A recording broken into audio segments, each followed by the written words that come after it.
Bonjour à tous, Fred Dembe, milieu de terrain des Diables Rouges, joueur de football en Ligue 2 au Red Star, 29 ans et originaire de Pointe-Noire. Pour ceux qui suivent un peu l'actualité du football congolais, je pense qu'ils savent qui je suis. Comment a commencé le foot avec Fred Dembe? Le football a commencé dans mon quartier en France. Comme je l'ai dit, je suis originaire de Pointe-Noire. Ma mère a quitté Pointe-Noire pour aller vivre en France. Et j'ai commencé dans mon quartier à l'AS Madrid Châteaublanc, où j'ai pris une licence. Ensuite, je suis formé à l'US Quevilly. Ensuite, parti au Havre. Après, connu un petit moment de vide avec l'US Avranches. Ensuite, je suis reparti en bas de l'échelle, en Régional 1. Et depuis 2018, j'ai gravi à nouveau les échelons pour arriver aujourd'hui en Ligue 2.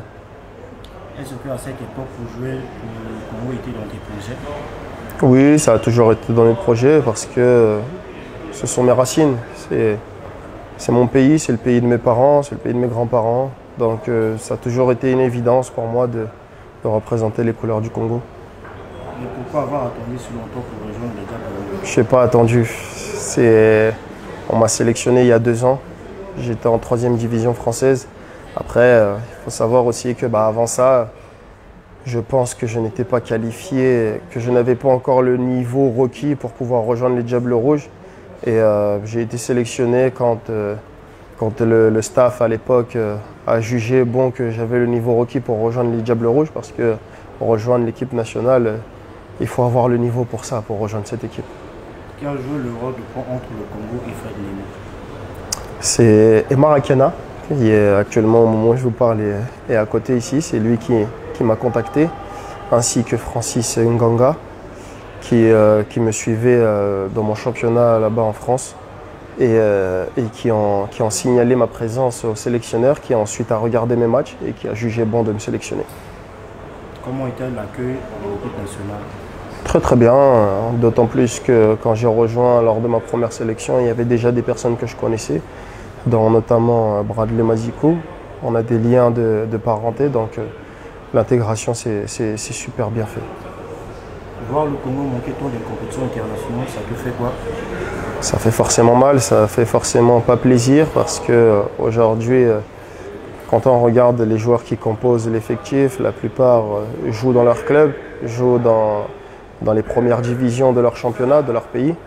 Et donc, louper des compétitions internationales pour parler en premier lieu de la CAN, c'est pas forcément plaisant. On travaille pour ça. Il y a des choses qui doivent être mises en place, qui sont mises en place. Mais comme je dis toujours, Rome ne s'est pas faite en un jour.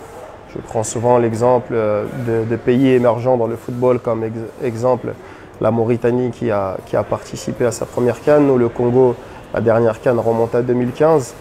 Avant ça, le pays avait participé à la CAN des années avant et successivement. Mais aujourd'hui, je pense que l'équipe nationale est en reconstruction et qu'il faut être patient avec cette sélection. Et à un moment donné, si tout est mis en place, avec le temps et le travail, on sera forcément récompensé. D'après vous, qu'est-ce qu'il faut faire pour retrouver la compétition internationale pour les Diables? Comme je viens de le dire, c'est travailler, se mettre de la rigueur.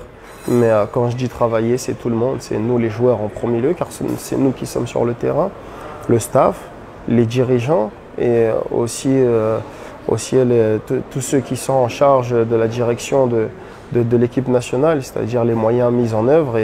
Mais comme je l'ai dit lors d'une vidéo, c'est l'une des premières fois où je viens en sélection et que tout se passe bien. Après, malheureusement, on a eu à faire un bon résultat contre le Soudan du Sud. Là, on a eu un revers contre l'Ouganda, mais il y a bon espoir au vu du jeu proposé que tout le monde y croit encore à cette qualification pour qu'on soit tous au Maroc en 2025. Parlons aussi de ça. Éliminatoire qu'en 2025, le match 3 points, ça te dit en tant que vice-capitaine? En tant que vice-capitaine, j'ai forcément le sentiment d'inachevé, parce que je pense que cette équipe de l'Ouganda n'était pas meilleure que nous. Après, voilà, c'est le football. C'est pas forcément la meilleure équipe qui gagne. Il y a plusieurs ingrédients, il y a plusieurs paramètres qu'on ne maîtrise pas forcément. Et c'est ce qui fait aussi la beauté de ce sport. Donc à nous là actuellement nous allons retourner dans nos clubs, à nous de travailler très fort dans nos clubs pour revenir au mois d'octobre face à la double confrontation face à l'Afrique du Sud qui sera, je pense, très très importante. Et sur le match de l'Afrique du Sud, quels sont les compartiments qu'il faut remplacer pour récupérer une victoire?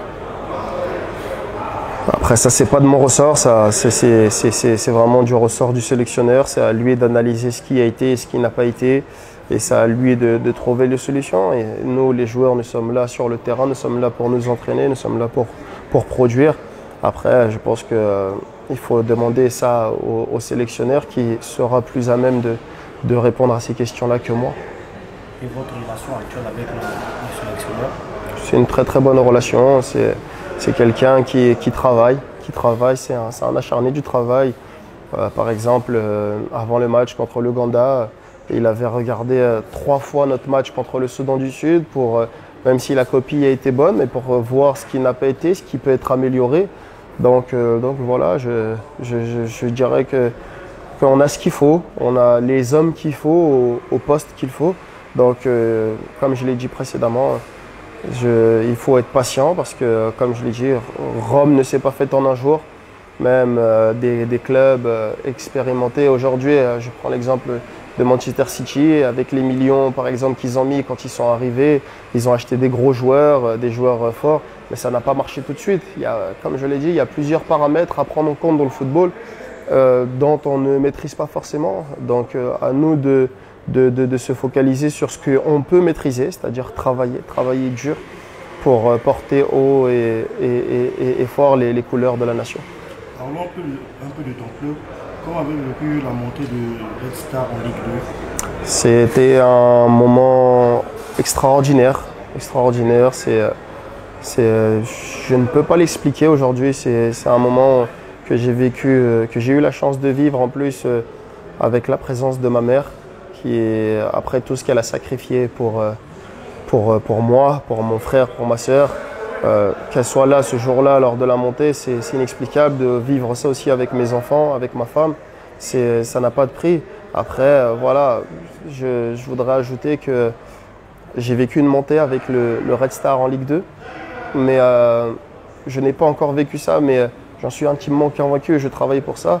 C'est-à-dire vivre une qualification à la CAN avec l'équipe nationale serait beaucoup plus méritoire, beaucoup plus intense en termes d'émotion qu'une montée en Ligue 2 parce que ça représente tout un peuple, toute une nation.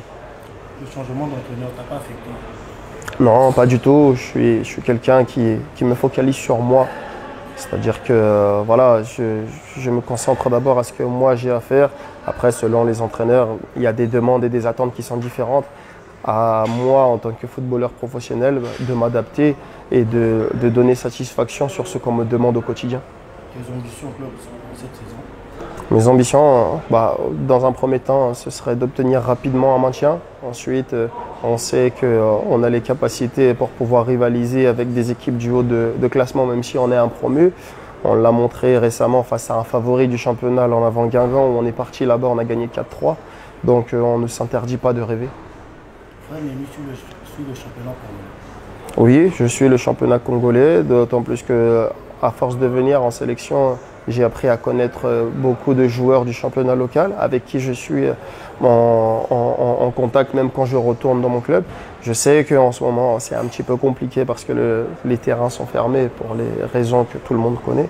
Mais si j'ai un mot à dire, je pense que le championnat doit rapidement reprendre pour le bien-être des supporters de différents clubs, mais aussi pour le bien-être de l'équipe nationale, parce que je pense qu'il y a des talents dans ces équipes-là qui peuvent venir apporter à l'équipe nationale.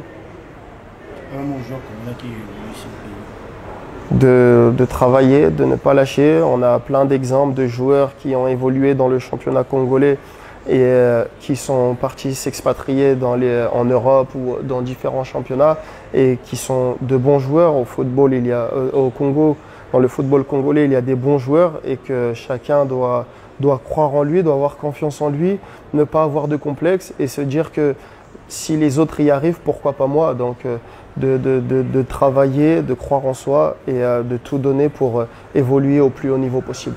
On a dit de voir un dernier mot à l'égard du public congolais. C'est un public exceptionnel, un public dur, mais exceptionnel, parce qu'il est exceptionnel quand on est dans la victoire, quand on mouille le maillot, et c'est ce qu'ils sont en droit d'attendre. Parce que voilà, quand on vient représenter la nation, on doit mouiller le maillot, on doit se donner à fond. Et c'est un public qui, à domicile, nous pousse et qui nous apporte réellement un surplus de motivation. On sent tout de suite la différence. On revient d'un match contre l'Ouganda où on était à l'extérieur. On a senti la différence avec leur public qui a réussi à les pousser. Nous, on a senti la différence à domicile contre le Soudan du Sud où le public nous a poussés. Et c'est vraiment des facteurs qui sont hyper importants. Je dirais au public de toujours continuer à croire en nous et de nous pousser le plus haut possible. Et nous, de notre côté sur le terrain, on essaiera de leur donner la joie qu'ils sont en droit d'attendre et de mériter. Merci. Ouais.